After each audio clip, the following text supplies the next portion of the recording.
Keduanya mengambil batu dari tanah dan memasukkannya ke dalam saku.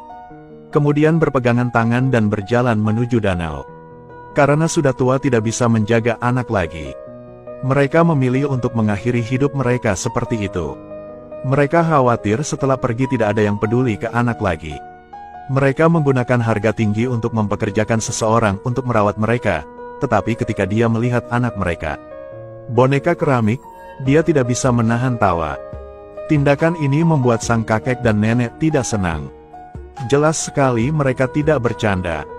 Hormati $100.000 per bulan. Greta tersenyum dan menyapa pria kayu itu.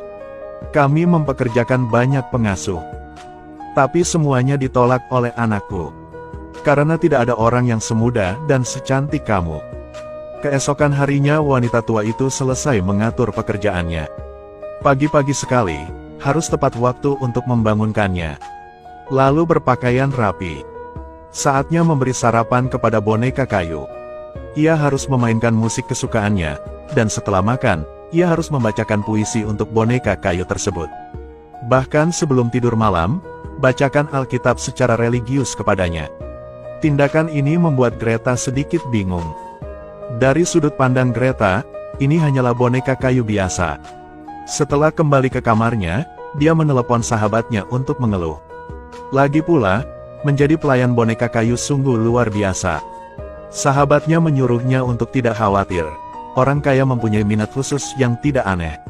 Setelah mendengarkan, Greta merasa perkataan sahabatnya itu masuk akal. Keesokan harinya, Greta bangun dan mulai bekerja. Melihat orang itu melampiaskannya lagi. Sedang kesal karena boneka itu membuat ruangan berantakan. Tapi boneka itu tidak memiliki lengan atau kaki. Jelas tidak. Orang tua itu menyuruhnya untuk tidak terlalu banyak berpikir. Karena tidak nyaman bagi mereka berdua untuk pergi jauh bersama putranya. Itu sebabnya dia seperti itu. Greta mau tidak mau curiga bahwa kedua orang ini memiliki masalah mental. Dengan sangat cepat mereka mengganti pakaian dan pergi dari sini. Sebelum berangkat, lelaki tua itu mengatakan satu hal. Selama kamu memperlakukannya dengan baik, itu akan memperlakukanmu dengan baik. Namun sebelum dia selesai berbicara, wanita tua itu memotongnya. Dia memberikan boneka itu kepada Greta, menyuruhnya untuk merawatnya sesuai permintaannya. Setelah mereka pergi, hanya Greta dan boneka keramik yang tersisa di kastil besar. Greta meletakkan boneka itu di kursi, tetapi ketika dia berbalik dia merasa kedinginan. Sepertinya ada boneka yang menatap dia. Dia menutupi boneka itu dengan selimut.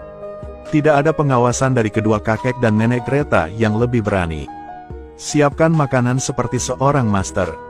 Lalu menuangkan wine dengan santai membaca majalah. Benar-benar lupa nasihat orang tua itu. Tanpa sadar dia tertidur. Namun yang tidak diketahui Greta adalah mereka tidak berniat kembali. Saat Greta bangun, hari sudah gelap. Saat melewati ruang tamu, dia secara tidak sengaja menemukan selimut boneka itu telah terlepas. Hal ini membuat Greta menggigil. Dia segera membawa boneka itu ke kamar. Saat ini boneka itu terus gemetar seperti bayi terlantar. Tak lama kemudian hujan mulai turun di luar, membuat kastil yang kosong itu semakin menakutkan. Greta tiba-tiba terbangun oleh guntur. Merasakan sesuatu bergerak di bawahnya. Cepat lari ke bawah untuk memeriksa. Untungnya boneka itu masih duduk di kursi. Namun ketika Greta mendekat untuk melihat, ada air mata mengalir di wajah boneka itu. Seperti menahan sesuatu. Greta menggunakan tangannya untuk menyekanya dengan curiga. Pastikan ini bukan halusinasi. Saat itu setetes air jatuh ke wajah pria kayu itu. Greta mendongak. Ternyata atapnya bocor. Greta sadar dia hanya salah paham. Dia meletakkan boneka itu di tempat tidur. Ingin memeriksa loteng. Tapi tangganya tidak pernah terbuka. Greta menyerah begitu saja. Malam itu dia menerima panggilan telepon. Tapi pihak lain tidak berkata apa-apa. Dia hendak bertanya tetapi orang lain mematikan telepon. Dia curiga ini ada hubungannya dengan boneka itu. Karena Greta selalu merasa boneka itu sedang menatapnya. Mata itu sepertinya memiliki kehidupan. Meski terkunci di dalam ruangan, perasaan aneh itu masih belum hilang. Hari itu penanggung jawab kebutuhan sehari-hari membawakan barang-barang tersebut. Greta segera bertanya tentang boneka itu. Ternyata 20 tahun yang lalu, anak-anak dari dua orang tua itu tewas dalam kebakaran tersebut. Karena sangat merindukan anak, maka perbaikilah bangunannya dan tempatkan boneka kayu ini. Tampaknya boneka kayu tersebut hanya sekedar dukungan spiritual bagi pasangan tersebut. Sore harinya, Greta mandi. Tiba-tiba dia menyadari kehilangan beberapa helai rambut. Ini seperti seseorang memotongnya. Yang lebih aneh lagi adalah tidak dapat menemukan pakaian dan kalung yang dia lepas. Dia membungkus dirinya dengan handuk dan keluar untuk memeriksanya. Lihat, semua laci terbuka. Perasaan buruk muncul. Tangganya tidak bisa dibuka dan entah kapan diturunkan. Dia dengan berani mengambil tongkatnya dan berjalan. Tanpa diduga, dia baru saja muncul. Lift menutup secara otomatis. Suara benturan keras mengagetkan Greta. Dia berjongkok dan menyadari dia terjebak di sini. Kegelapan di dalam rumah membuat Greta takut. Saat ini, suara mobil terdengar di bawah.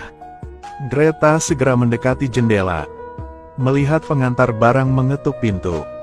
Greta dengan cepat mengetuk pintu untuk menarik perhatiannya. Namun semuanya tertutupi oleh suara angin. Hanya bisa melihatnya pergi. Greta baru saja akan mencari jalan keluar lain. Bayangan hitam tiba-tiba muncul. Greta sangat ketakutan sehingga dia segera mundur. Sayangnya, terpeleset dan jatuh pingsan. Keesokan harinya, Greta bangun. Melihat mantel yang tergantung di dinding, dia mengerti. Ternyata dia salah tadi malam. Saat ini, lift tiba-tiba terbuka. Greta dengan hati-hati turun. Temukan segala sesuatu di ruangan dikembalikan ke keadaan semula. Dia bertanya-tanya apakah dia sedang berhalusinasi. Namun ketika Greta sudah berpakaian, dia pergi melihat boneka itu. Terkejut menemukannya duduk di tempat tidur sambil memandang keluar pintu. Di sebelahnya ada yang diingatkan lelaki tua itu. Sepertinya boneka itu memperingatkannya. Greta ketakutan. Dia berlari kembali ke kamarnya untuk bersembunyi. Dia mulai panik karena tidak mendengarkan lelaki tua itu. Dia segera mengangkat telepon untuk memanggil polisi. Namun di seberang telepon, suara boneka itu terdengar. "Kemarilah, bermainlah denganku." "Siapa kau? Kenapa kamu tidak mendengarkan?" Greta sangat ketakutan hingga dia menjatuhkan ponselnya. Langsung jatuh. Di luar lorong, suara boneka itu terus terdengar. "Jangan takut, aku tidak mempunyai niat buruk. Aku membuatkan roti untukmu." Greta dengan hati-hati membuka pintu. Tanah telah menyiapkan roti. Dia mendongak untuk melihat boneka itu masih menatap lurus ke arahnya. Greta segera memahami segalanya. Dia tidak merawat boneka itu seperti yang diperintahkan, yang membuat boneka itu marah padanya. Sejak hari itu, dia memperlakukannya seperti anak kecil, dengan tegas menuruti permintaan lelaki tua itu. Setiap pagi, bangunkan dia, putar musik kesukaannya sambil makan, lalu bacakan puisi untuknya. Di waktu luang, ajaklah berjalan-jalan di sekitar rumah. Bacakan Alkitab untuknya di malam hari sebelum tidur. Sejak itu, tidak ada lagi hal aneh yang terjadi di gedung itu.